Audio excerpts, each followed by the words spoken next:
విద్యాశాఖ మంత్రి గారిని మాట్లాడవలసిందిగా కోరుచున్నాను.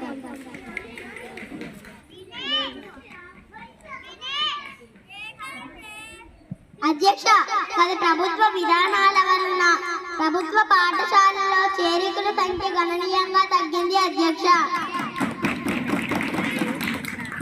అన్నిటి విధానాలను సరిగ్గా అనుసరించకపోవటం మరియు అధికారులు ఉపాధ్యాయ విధులకు ఆటంకం కలిగించి వారిని బోధనేతర పనులకు వినియోగించడం వలన తీవ్ర వేదనకు గురయ్యారు. అధ్యక్ష,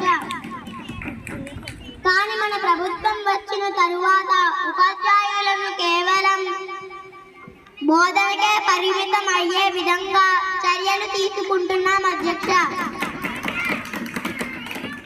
అలాగే విద్యార్థులకు పాఠ్యపుస్తకాల బరువును తగ్గించి విద్యార్థుల ఒత్తిడికి లోను కాకుండా చూస్తున్నాం. అధ్యక్ష,